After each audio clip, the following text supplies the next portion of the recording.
Hello' students, কি খবৰ তোমালোকৰ? আশা কৰিছোঁ তোমালোক ভালে আছা। তোমালোকৰ বহুতেই সুধি আছিলে যে ছাৰ আমাক এনুৱেল এক্সামৰ 2024-25 চনৰ ক্লাছ 8ৰ ছ'চিয়েল ছায়েন্সৰ কুৱেশ্যন পেপাৰ লাগে। গতিকে এই পেপাৰখন তোমালোকে চাব পাৰা। ঠিক আছে, এই পেপাৰখন হৈছে 2024-25 চনৰ কুৱেশ্যন পেপাৰ। 1 নম্বৰত চোৱা কি দিছে। 1 নম্বৰত দিছিল শুদ্ধ উত্তৰটো বাছি উলিওৱা। ইয়াতে 10টা প্ৰশ্ন দিছিল, প্ৰত্যেকটোতে 1 নম্বৰকৈ টোটেল 10 নম্বৰ আছিলে। এই নম্বৰ প্ৰশ্নটো আছিল যে তলত উল্লেখ কৰা কোনবিধ লৌহজাত খনিজ পদাৰ্থ? অপশ্যন আছিলে এ তাম, বি অভ্ৰ, চি মেংগানিজ আৰু অপশ্যন নম্বৰ ডি দিয়া আছিলে কয়লা। এই 4টা অপশ্যনৰ ভিতৰত কোনবিধ লৌহজাত খনিজ পদাৰ্থ আমাক সুধিছে। ঠিক আছে, কাৰেক্ট যিটো আনচাৰ সেয়া হ'ব অপশ্যন নম্বৰ চিত থকাটো মেংগানিজ। মেংগানিজ হৈছে লৌহজাত এবিধ খনিজ পদাৰ্থ। ঠিক আছে, বি নম্বৰ এতিয়া চোৱা। বি নম্বৰ প্ৰশ্নটো আছিল যে ভাৰতবৰ্ষত প্ৰথম ৰেল কেতিয়া চলিছিলে? ভাৰতবৰ্ষত প্ৰথম ৰেল কেতিয়া চলিছিল? অপশ্যনবোৰলৈ মন কৰাচোন। অপশ্যন চোৱা, এত আছিলে 1853 চন, অপশ্যন বি 1835, অপশ্যন চি 1889 আৰু অপশ্যন নম্বৰ ডিত দিছিলে 1872। গতিকে আমাক সুধিছে যে ভাৰতবৰ্ষত প্ৰথম ৰেল কেতিয়া চলিছিল। ঠিক আছে, কমেণ্ট কৰাচোন ভাৰতবৰ্ষৰ প্ৰথম ৰেল কেতিয়া চলিছিল। যিসকল ছাত্ৰ ছাত্ৰীয়ে জানা ভাৰতবৰ্ষত প্ৰথম ৰেল কেতিয়া চলিছিল কমেণ্ট কৰা। ঠিক আছে, কিমান পঢ়িছা তোমালোকে নিজকে টেষ্ট কৰা। ভাৰতবৰ্ষত প্ৰথম ৰেল চলিছিলে 1853 চনত। অপশ্যন নম্বৰ এইটো হ'ব এই প্ৰশ্নটোৰ কাৰেক্ট এনচাৰ। 1853 চনৰ এপ্ৰিলৰ, ঠিক আছে, এপ্ৰিলৰ 16 তাৰিখে, এপ্ৰিল মাহৰ 16 তাৰিখে ভাৰতবৰ্ষত প্ৰথম ৰেল চলাচল আৰম্ভ হৈছিল মুম্বাইৰ পৰা থানেলৈকে। নেক্সট তোমালোকে এতিয়া চাবা চি নম্বৰ প্ৰশ্নটো আছিল যে ভাৰতবৰ্ষৰ ৰেল পৰিবহণ ব্যৱস্থা কেইটা সংমণ্ডলত ভাগ কৰা হৈছে? অপশ্যন আছিলে এ 8টা, বি 16টা, চি 20টা, ডিত আছিলে 28টা। কমেণ্ট কৰা ইয়াৰ কাৰেক্ট এনচাৰ কি হ'ব। ভাৰতবৰ্ষৰ ৰেল পৰিবহণ ব্যৱস্থা কেইটা সংমণ্ডলত ভাগ কৰা হৈছে? ঠিক আছে, কমেণ্ট ছেকশ্যনত কমেণ্ট কৰি জনোৱাচোন কাৰেক্ট এনচাৰটো কি হ'ব। কুৱেশ্যনটিৰ কাৰেক্ট যিটো আনচাৰ সেয়া হ'ব অপশ্যন নম্বৰ বিত থকাটো ভাৰতবৰ্ষৰ ৰেল পৰিবহণ ব্যৱস্থাক 16টা সংমণ্ডলত ভাগ কৰা হৈছে। 2 নম্বৰ কুৱেশ্যনটো আছিল যে ব্ৰহ্মপুত্ৰ নৈৰ মুঠ দৈৰ্ঘ্য কিমান সুধিছে। অপশ্যন এত আছিলে 2069 kilometre, option B 2007 kilometre, option C 2096 kilometre আৰু অপশ্যন নম্বৰ ডিত দিছিলে 2906 কিলোমিটাৰ। কমেণ্ট কৰা এই কুৱেশ্যনটিৰ কাৰেক্ট এনচাৰ কি হ'ব, ব্ৰহ্মপুত্ৰ নৈৰ মুঠ দৈৰ্ঘ্য কিমান? ঠিক আছে, ব্ৰহ্মপুত্ৰ নৈৰ মুঠ দৈৰ্ঘ্য হৈছে 2906 কিলোমিটাৰ।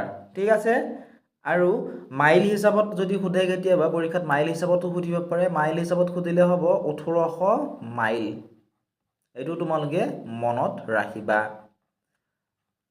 লগতে ছাত্ৰ ছাত্ৰীসকলক জনাব বিচাৰিছোঁ যে তোমালোকে বহুতেই কুৱেশ্যন পেপাৰবোৰ বিচাৰি থাকা। কুৱেশ্যন পেপাৰবোৰ আমাৰ যিটো এপ আছে, এই এপটোৰ লিংক তোমালোকে ডেছক্ৰিপশ্যন আৰু কমেণ্ট ছেকশ্যনত পাবা। সেই এপত তোমালোকে কুৱেশ্যন পেপাৰসমূহ পাবা আৰু কুৱেশ্যন পেপাৰবোৰ একেবাৰে ফ্ৰী হয়। ঠিক আছে, গতিকে এতিয়াই ডেছক্ৰিপশ্যনত দিয়া লিংকত ক্লিক কৰি আমাৰ এপটো ডাউনলোড কৰা। অধিক জানিবৰ বাবে আমাক হোৱাটছআপতে মেছেজ কৰি সুধিব পাৰিবা। হোৱাটছআপ নম্বৰ আৰু এপটোৰ লিংক তোমালোকে ডেছক্ৰিপশ্যন আৰু কমেণ্ট ছেকশ্যনত পাই যাবা।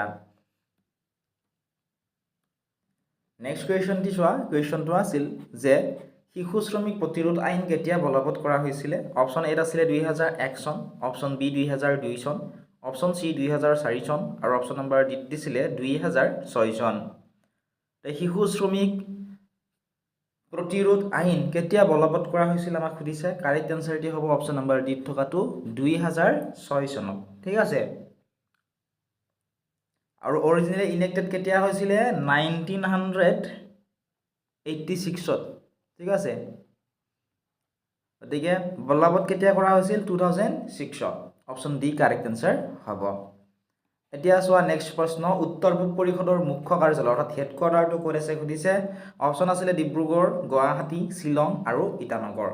কমেণ্ট কৰাচোন উত্তৰ পূব পৰিষদৰ মুখ্য যিটো কাৰ্যালয় এইটো ক'ত আছে।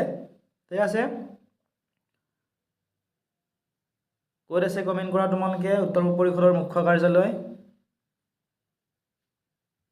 এইটো কুৱেশ্যন বহুত বেছি ইম্পৰ্টেণ্ট হয় এইবাৰৰ পৰীক্ষাৰ কাৰণে। যিসকল ছাত্ৰ ছাত্ৰীয়ে জানা কমেণ্ট কৰি জনোৱাচোন উত্তৰ পূব পৰিষদৰ মুখ্য কাৰ্যালয় ক'ত আছে।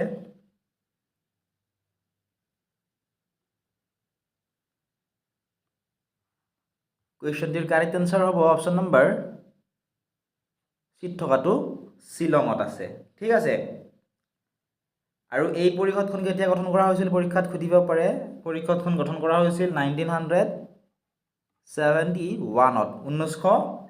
চনত ঠিক আছে এতিয়া চাবা তোমালোকে নেক্সট কুৱেশ্যনটো এইটো কুৱেশ্যন প্ৰায় ইম্পৰ্টেণ্ট হয় মানে অসম আক্ৰমণ কিমানবাৰ কৰিছিল সুধিছে 4বাৰ 7বাৰ 3বাৰ নে 8বাৰ ঠিক আছে মানুহসকলে কিমানবাৰ অসম আক্ৰমণ কৰিছিল কমেণ্ট কৰাচোন মানুহসকলে অসম আক্ৰমণ কৰিছিলে টোটেল কমেণ্ট কৰা তোমালোকে কিমানবাৰ আক্ৰমণ কৰিছিলে 3বাৰ আক্ৰমণ কৰিছিল ঠিক আছে অপশ্যন নম্বৰ 3 টো হ'ব কাৰেক্ট আনসাৰ প্ৰথমবাৰ কেতিয়া আক্ৰমণ কৰিছিলে প্ৰথমবাৰ আক্ৰমণ কৰিছিলে 1817 ত 1817 চনত ঠিক আছে দ্বিতীয় আক্ৰমণ কৰিছিলে 1819 ত 1819 চনত মানৰ তৃতীয় আক্ৰমণ কৰিছিলে 1821 ঠিক আছে 1821 ত তৃতীয়বাৰ আক্ৰমণ কৰিছিল আৰু 1821 ৰ পৰা অৰ্থাৎ 1821 চনৰ পৰা 1825 চনলৈকে কি কৰিছিল মানসকলে ৰাজত্ব কৰিছিল ঠিক আছে অসমত আৰু 1826 চনতে ইংৰাজসকলৰ লগত কি সন্ধি হৈছিল ইয়াণ্ডাবু সন্ধি হৈছিল ইয়াৰ পিছতে অসমখন ইংৰাজৰ অধীনলৈ গৈছিল আগৰছো ধুনীয়াকৈ তোমালোকে বুজি পালা এটা নেক্সট কুৱেশ্যনটো চাও আহা কুৱেশ্যনটো আছিল যে 1857 চনৰ বিদ্ৰোহৰ প্ৰথমজন শহীদ কোন আছিল সুধিছে অপশ্যন এ আছিল Mangal Pandey option B Maniram Dewan option C Kushal Konwar আৰু অপশ্যন নম্বৰ ডি দিছিল পিয়লি বৰুৱা 1857 চনৰ যি বিদ্ৰোহ হৈছিল এই বিদ্ৰোহৰ প্ৰথম শহীদজনৰ নাম সুধিছে ঠিক আছে প্ৰথমজন শহীদ কোন আছিল মংগল পাণ্ডে আছিল অপশ্যন নম্বৰ এটো হ'ব কাৰেক্ট আনসাৰ ঠিক আছে আৰু মনত ৰাখিবা 1857 চনৰ ঠিক আছে 1857 চনৰ 8 এপ্ৰিলত এটো মনত ৰাখিবা 8 এপ্ৰিলত বেৰাকপুৰ ব্ৰিটিছ বাহিনীৰ বিৰুদ্ধে তেওঁ বিদ্ৰোহ কৰিছিল আৰু সেইদিনাখনেই তেওঁক তাত ফাঁচি দিয়া হৈছিল গতিকে অপশ্যন নম্বৰ এটো হ'ব কাৰেক্ট আনসাৰ নেক্সট কুৱেশ্যনটো তোমালোকে এতিয়া চোৱাচোন এই অপশ্যনবোৰ চোৱা মহামৰীয়া বিদ্ৰোহ কেতিয়া হৈছিল সুধিছে লক্ষ্মী সিংহৰ ৰাজত্বকালত গৌৰীনাথ সিংহৰ ৰাজত্বকালত কীৰ্তিচন্দ্ৰ বৰুৱাৰ ৰাজত্বকালত নে ৰুদ্ৰ সিংহৰ ৰাজত্বকালত সুধিছে ঠিক আছে কাৰেক্ট যেটো আনসাৰ সেয়া হ'ব মহামৰীয়া বিদ্ৰোহ হৈছিল আহোম স্বৰ্গদেউ লক্ষ্মী সিংহৰ ৰাজত্বকালত অপশ্যন নম্বৰ এটো হ'ব এই প্ৰশ্নটোৰ কাৰেক্ট আনসাৰ নেক্সট চোৱা তোমালোকে জে নম্বৰ কুৱেশ্যনটো আছিল যে চৰ্তবিলোপ নীতি প্ৰৱৰ্তন কোনে কৰিছিলে সুধিছে অপশ্যন চোৱা এত আছিল Robert Clive B Mir Jafar C Lord Dalhousie D Lord Cornwallis চৰ্তবিলোপ নীতি কোনে প্ৰৱৰ্তন কৰিছিল সুধিছে কুৱেশ্যনটিৰ কাৰেক্ট আনসাৰ কি হ'ব কমেণ্ট কৰাচোন ডক্ট্ৰিন অফ লেপছ ঠিক আছে যাক চৰ্তবিলোপ নীতি বুলি কোৱা হয় গতিকে লৰ্ড ডেলহাউসি হ'ব কাৰেক্ট আনসাৰ অপশ্যন নম্বৰ 3 টো ঠিক আছে নেক্সট এতিয়া তোমালোকে চাবা প্ৰশ্ন নম্বৰ 2 প্ৰশ্ন নম্বৰ 2 ত কি দিছে তোমালোকে মন কৰাচোন ইয়াতে আমাক দিছিল যে সমু উত্তৰ দিয়া এটা 10টা প্ৰশ্ন দিছিল প্ৰত্যেকটোতে 1 নম্বৰ কৰি 10 নম্বৰ আছিল এই নম্বৰ যেটো প্ৰশ্ন আছিল মানসকল কোন দেশৰ লোক আছিল সুধিছে মানসকল কোনটো দেশৰ লোক আছিল নিশ্চয় তোমালোকে জানা মানসকল কোন দেশৰ লোক আছিল যদি জানা কমেণ্ট কৰাচোন মানসকল কোন দেশৰ লোক আছিল মানসকল আছিল ব্ৰহ্মদেশৰ লোক মই সাইডত তোমালোকৰ আনসাৰটো লিখি দিছো তোমালোকে নোট কৰি ল'ব পাৰিবা মানসকল আছিল ব্ৰহ্মদেশৰ লোক ঠিক আছে ইয়াতে কি লিখিব লাগিব তোমালোকে ব্ৰহ্মদেশৰ লিখিব লাগিব বি নম্বৰটো তোমালোকে চোৱা এমআৰপিৰ সম্পূৰ্ণ ৰূপটো সুধিছে এমআৰপিৰ সম্পূৰ্ণ ৰূপ ঠিক আছে এমআৰপিৰ যেটো ফুল ফৰ্ম সেয়া আমাক সুধিছে এমআৰপিৰ ফুল ফৰ্ম কি হৈছে ম্যাক্সিমাম ৰিটেইল প্ৰাইস ঠিক আছে মই ইয়াত কৈ দিছো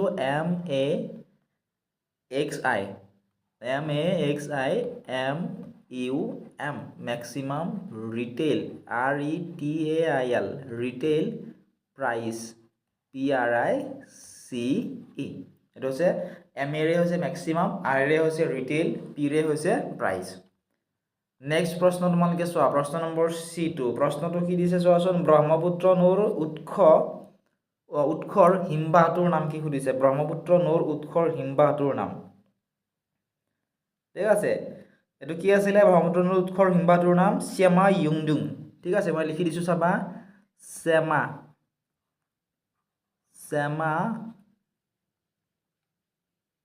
য়ুংডুং। ঠিক আছে, এইটো ইম্পৰ্টেণ্ট তোমালোকৰ এইবাৰ পৰীক্ষাৰ কাৰণে, লিখি ল'বা ধুনীয়াকৈ। ঠিক আছে, আৰু আমাৰ এপতো তোমালোকে কুৱেশ্যন পেপাৰসমূহৰ লগতে আনচাৰসমূহো পাবা। এপটো যদি ডাউনলোড কৰা নাই, ডাউনলোড কৰি ল'বলৈ নাপাহৰিবা। ডেছক্ৰিপশ্যন আৰু কমেণ্ট ছেকশ্যনত তোমালোকে এপটোৰ লিংক পাবা। নেক্সট প্ৰশ্নটো চাবা, ভাৰতত প্ৰথম কপাহী বয়নকল কিমান চনত স্থাপন কৰা হৈছিল সুধিছে। ভাৰতত প্ৰথম কপাহী বয়নকল কিমান চনত স্থাপন কৰা হৈছিল। ঠিক আছে, কিমান চনত স্থাপন কৰা হৈছিল, কমেণ্ট কৰাচোন, কিমান চনত স্থাপন কৰা হৈছিল ভাৰতত প্ৰথম কপাহী বয়নকল। ঠিক আছে, ভাৰতত প্ৰথম কপাহী বয়নকল কিমান চনত স্থাপন কৰা হৈছিল। এনেকুৱা ধৰণৰ প্ৰশ্ন তোমালোকৰ এইবাৰো পৰীক্ষাত আহিব, গতিকে প্ৰশ্নবোৰ তোমালোকে মনোযোগেৰে চাবা আৰু ভালদৰে তোমালোকে নিজৰ নিজৰ বহীসমূহত লিখি ল'বা। কাৰেক্ট এনচাৰটো হ'ব 1818 চনত। ঠিক আছে, 1818 চনত ভাৰতত প্ৰথম কপাহী বয়নকল স্থাপন কৰা হৈছিল। নেক্সট প্ৰশ্ন চোৱা, 2 নম্বৰ, প্ৰাৰ্থনা সমাজ কোনে প্ৰতিষ্ঠা কৰিছিল সুধিছে। প্ৰাৰ্থনা সমাজ কোনে প্ৰতিষ্ঠা কৰিছিল, ইম্পৰ্টেণ্ট কুৱেশ্যন হয় এইটো। যিসকল ছাত্ৰ ছাত্ৰীয়ে জানা কোনে প্ৰতিষ্ঠা কৰিছিল, আমাক কমেণ্ট ছেকশ্যনত জনোৱাচোন। প্ৰাৰ্থনা সমাজ কোনে প্ৰতিষ্ঠা কৰিছিল। ঠিক আছে, প্ৰাৰ্থনা সমাজ প্ৰতিষ্ঠা কৰিছিল আত্মাৰাম পাণ্ডুৰাঙে। মই লিখি দিছোঁ চাবা, আত্মাৰাম পাণ্ডুৰাঙে। আত্মাৰাম পাণ্ডুৰাঙে প্ৰাৰ্থনা সমাজ প্ৰতিষ্ঠা কৰিছিলে। নেক্সট প্ৰশ্নটো চাবা তোমালোকে, 8 নম্বৰটো, লৰ্ড কৰ্ণৱালিছৰ কাৰ্যবিধিখনক কি বোলা হয় সুধিছে। লৰ্ড কৰ্ণৱালিছৰ যিখন কাৰ্যবিধি এইখনক কি বুলি কোৱা হয়, যদিহে জানা কমেণ্ট কৰি জনোৱা। লৰ্ড কৰ্ণৱালিছৰ যিখন কাৰ্যবিধি আছিল এইখনক কি বুলি জনা যায় সুধিছে। কিমান পঢ়িছা তোমালোকে নিজকে টেষ্ট কৰা। লৰ্ড কৰ্ণৱালিছৰ যিখন পাণ্ডুলিপি আছিল সেইখনক কি বুলি জনা যায়। চৰি, কাৰ্যবিধিখনৰ কথা সুধিছে ইয়াত, কাৰ্যবিধিখনক কি বুলি জনা যায়, এইটো হ'ব কৰ্ণৱালিছ সংহিতা। ঠিক আছে,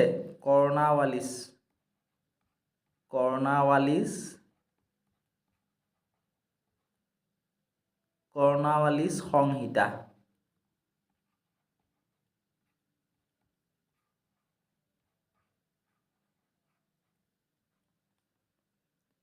নেক্সট চাবা তোমালোকে, ইয়াণ্ডাবু সন্ধি কিমান চনত স্বাক্ষৰিত হৈছিল সুধিছে। ইয়াণ্ডাবু সন্ধি কিমান চনত স্বাক্ষৰিত হৈছিল। ঠিক আছে, নিশ্চয় তোমালোকে জানাই, ইয়াণ্ডাবু কিমান চনত সংঘটিত হৈছিল, যেতিয়া মানুহসকলে অসমত বহুত অত্যাচাৰ কৰি আছিল, তেতিয়া ব্ৰিটিছসকলক মাতি অনা হৈছিল আৰু ব্ৰিটিছসকলে মানুহসকলক হৰুৱাইছিল আৰু ইয়াৰ ফলত 1826 চনত, ঠিক আছে, 1826 চনৰ ফেব্ৰুৱাৰী মাহৰ 24 তাৰিখে এখন কি হৈছিল, সন্ধি স্বাক্ষৰিত হৈছিল। ঠিক আছে, কাৰ কাৰ মাজত হৈছিল এই সন্ধিখন, সেইটো আহিব পাৰে ব্ৰিটিছ আৰু মানুহসকলৰ মাজত সেই সন্ধিখন স্বাক্ষৰিত হৈছিল আৰু তেতিয়াৰ পৰাই ব্ৰিটিছসকলে অসমত ৰাজত্ব কৰিছিলে। নেক্সট চোৱা, 8 নম্বৰ কুৱেশ্যনটো, এইটো বহুত বেছি ইম্পৰ্টেণ্ট কুৱেশ্যন হয়, যে চিপাহী বিদ্ৰোহৰ তৎকালীন কাৰণ কি আছিল সুধিছে। চিপাহী বিদ্ৰোহৰ তৎকালীন কাৰণটো, চিপাহী বিদ্ৰোহৰ তৎকালীন কাৰণ কি আছিল, কমেণ্ট কৰাচোন।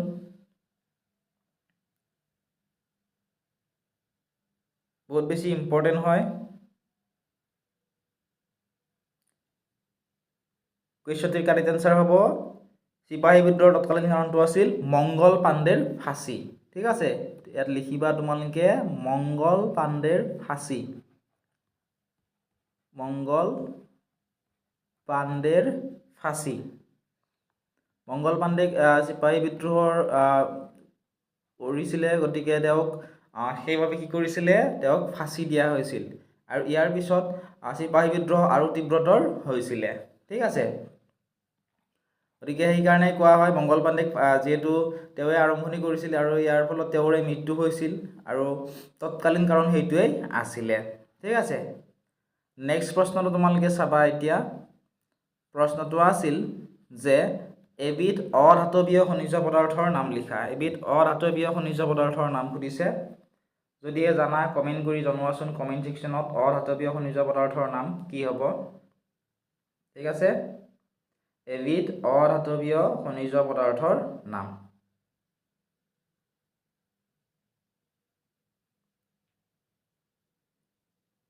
তোমালোকে কিতাপখনত বহুকেইটা অধাতৱীয় খনিজ পদাৰ্থৰ নাম পাইছা, ইয়াৰে যিকোনো এটা লিখি দিব পাৰা।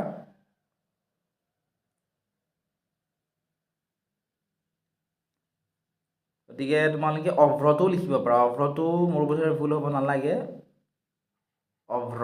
ঠিক আছে, নেক্সট চাবা বৰাক নৈ অসমৰ কেইখন জিলাৰ মাজেৰে বৈ গৈছে।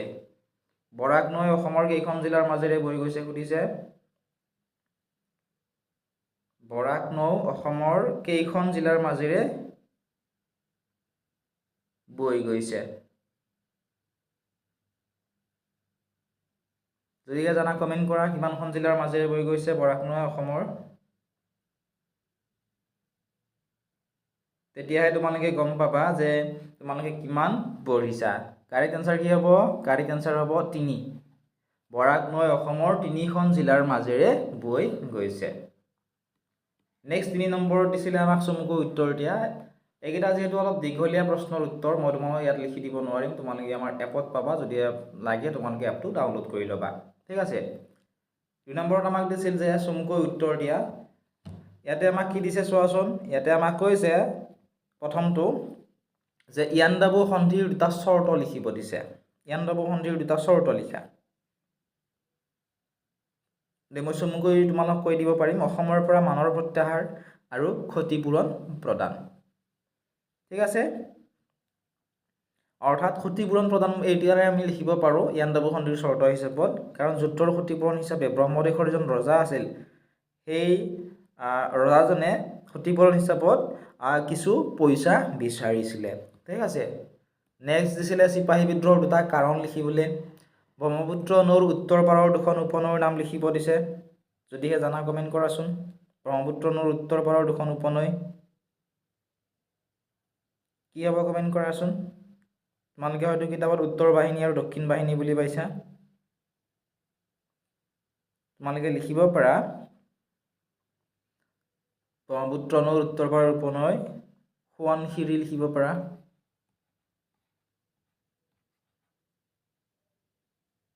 ঠিক আছে, সোৱণশিৰি।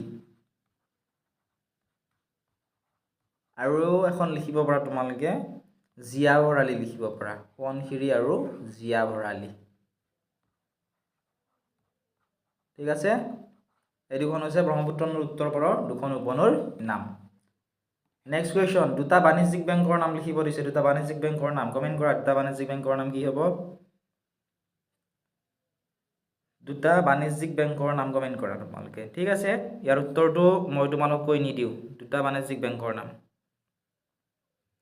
নেক্সট কুৱেশ্যনটো তোমালোকে চোৱা। কুৱেশ্যনটো আছিল যে সংবিধানৰ কোন 2টা অনুচ্ছেদে শিক্ষা আৰু সাংস্কৃতিক অধিকাৰ প্ৰদান কৰিছে? সংবিধানৰ কোন 2টা অনুচ্ছেদে শিক্ষা আৰু সাংস্কৃতিক অধিকাৰ প্ৰদান কৰিছে?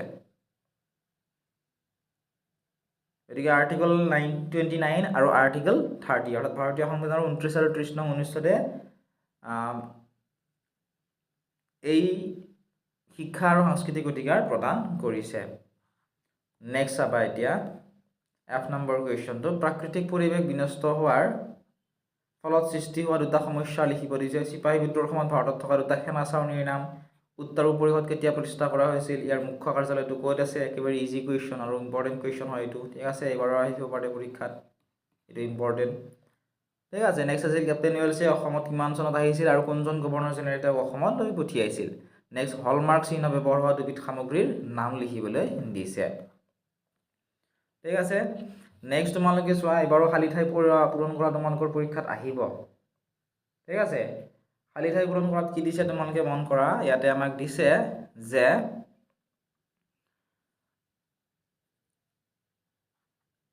এই নম্বৰটো মৌলিক অধিকাৰসমূহ ডেছ অবিচ্ছেদ্য অংগ মৌলিক অধিকাৰসমূহ ডেছ অবিচ্ছেদ্য অংগ ইয়াতে কি হ'ব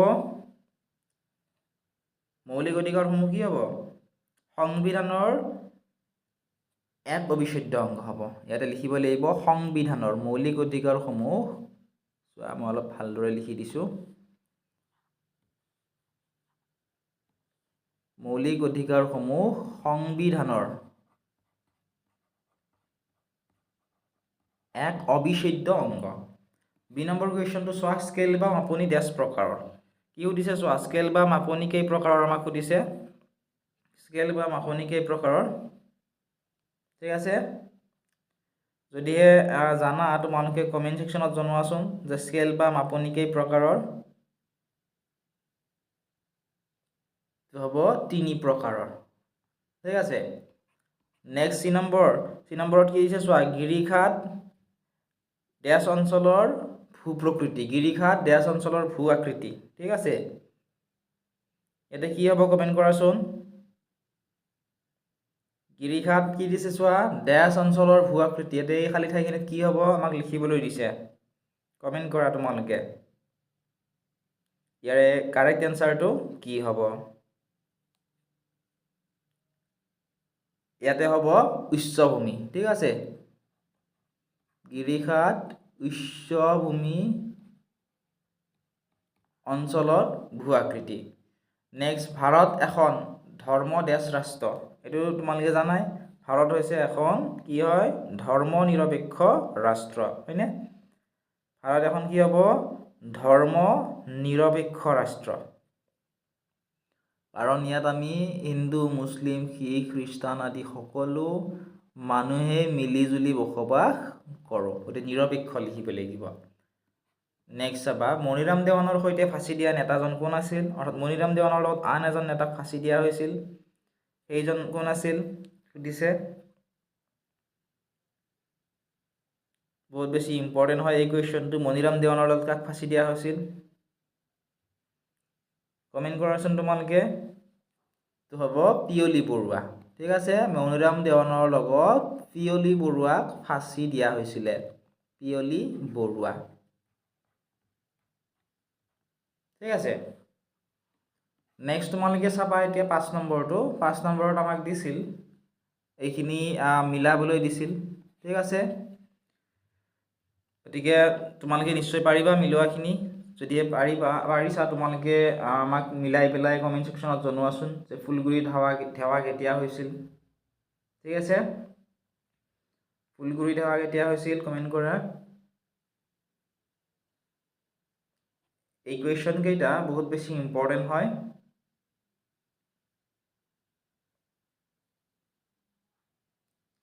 কুৱেশ্যনটিৰ প্ৰথমটোৰ কাৰেক্ট এনসাৰ হ'ব অৰ্থাৎ ফুলগুৰি ধাৱা কেতিয়া হৈছিল যদি মিলাবলৈ দিয়ে তোমালোকে লিখিব লাগিব 1861 চনত ঠিক আছে ক'ত হৈছিলে নৰগাঁৱৰ ফুলগুৰি অঞ্চলত সংঘটিত হোৱা এয়া কি আছিলে কৃষক বিদ্ৰোহ আছিলে ঠিক আছে নেক্সট চোৱা পিতাৰ কি দিয়া আছে পিতৰ ভাৰত আইনটো কি হ'ব চোৱা কোনটোৰ লগত মিলিব পিতৰ ভাৰত আইন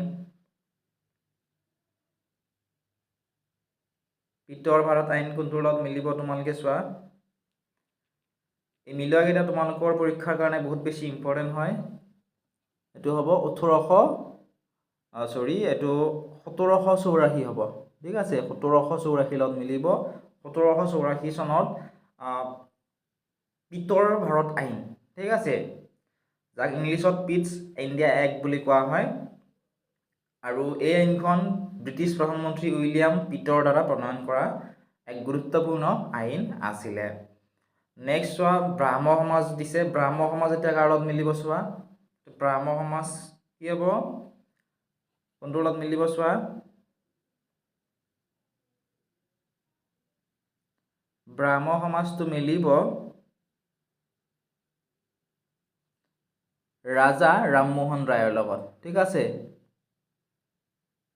কাৰণ ব্ৰাহ্ম সমাজৰ প্ৰতিষ্ঠাতা কোন আছিলে ৰাজা ৰামমোহন ৰায় আছিলে কেতিয়া প্ৰতিষ্ঠা কৰিছিল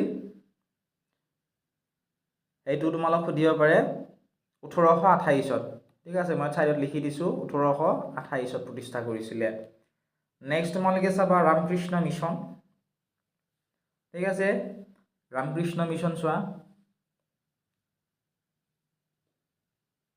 ৰামকৃষ্ণ মিছনটো কোন দুটা অপশ্যনৰ লগত মিলিব চোৱা এটা আছে 1935 চন আনটো আছে ৰামকৃষ্ণ পৰম হংস ঠিক আছে কমেণ্ট কৰাচোন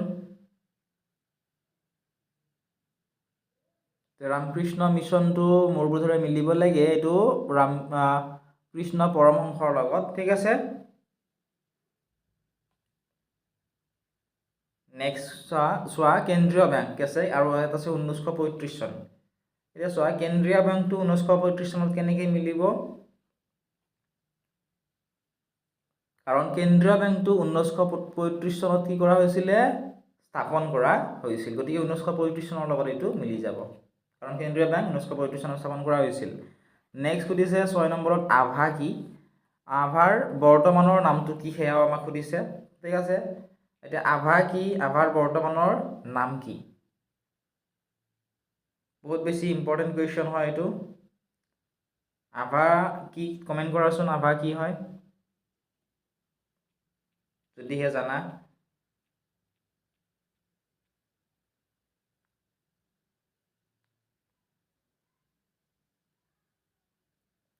আৰু বুজিছে আমাক এনডাবু আভাৰ পৰা কিমান নিলগত ঠিক আছে তাত 3 নম্বৰ দিছিল কেন্দ্ৰীয় বেংকৰ 3টা কাৰ্য লিখিব দিছিল ইয়াতে 3 নম্বৰ দিছে ভাৰতবৰ্ষৰ 3টা প্ৰধান লৌহ উদ্যোগৰ নাম সুধিছে ভাৰতবৰ্ষৰ 3টা কি সুধিছে প্ৰধান লৌহ উদ্যোগৰ নাম গতিকে এইটো কুৱেশ্যন এইবাৰৰ কাৰণে তোমালোকে চাবা এইবাৰৰ পৰীক্ষাত তোমালোকৰ বহুকেইখন ডিষ্ট্ৰিক্টত এই কুৱেশ্যনটো আহিব ঠিক আছে আৰু যদিহে তোমালোকে আনসাৰ জানা কমেণ্ট কৰাচোন তোমালোকে কিতাপখনত কি পাইছিলা জামছেদপুৰৰ টাটা লৌহ উদ্যোগ বাৰণপুৰ লৌহ উদ্যোগ হয়নে এইবোৰ পাইছিলা নহয় ভদ্ৰাৱতী তীখা উদ্যোগ এইবোৰ হৈছে লৌহ উদ্যোগৰ নাম নেক্সট দিছিলে 9 নম্বৰত ভাৰতীয় সংবিধানত সন্নিৱিষ্ট 4টা মৌলিক কৰ্তব্যৰ বিষয়ে লিখিবলৈ ইয়াতেও 4 নম্বৰে দিছিল নেক্সট আমাক দিছিলে দূৰ সংবেদন কাক বোলে এইবোৰৰ কাম কি চমু টোকা লিখিব দিছিল গ্ৰাহক সুৰক্ষা আইন পলাশী যুদ্ধ ৰাজা ৰামমোহন ৰায় আৰু মণিৰাম দেৱান পাৰ্থক্য লিখিব দিছিলে ইয়াত দিছিলে 4 নম্বৰ ভাষাৰ স্কেল আৰু নিৰপেক্ষ ভগ্নাংশৰ স্কেল ধাতৱ খনিজ আৰু অধাতৱ খনিজ এইবিলাকৰ আমাক কি কৰিছে পাৰ্থক্য লিখিবলৈ দিছে গতিকে এইকেইটা তোমালোকে শেষৰকেইটা চাই লোৱা আশা কৰিছোঁ তোমালোকে অলপমান হ'লেও উপকৃত হ'লা যদি ভিডিঅ'টো চাই ভাল পাইছা ভিডিঅ'টো তোমাৰ বন্ধু বান্ধৱীসকলৰ লগতে শ্বেয়াৰ কৰা আৰু কেনে পালা কমেণ্ট ছেকশ্যনত জনাবলৈ নাপাহৰিবা লগতে আন কোনখন ডিষ্ট্ৰিক্টৰ তোমালোক পেপাৰ লাগে ডিষ্ট্ৰিক্টখনৰ নামৰ লগতে ঠিক আছে তোমালোকে পঢ়া যিখন স্কুল এই স্কুলখনৰ নামটো তোমালোকে কমেণ্ট কৰি জনোৱা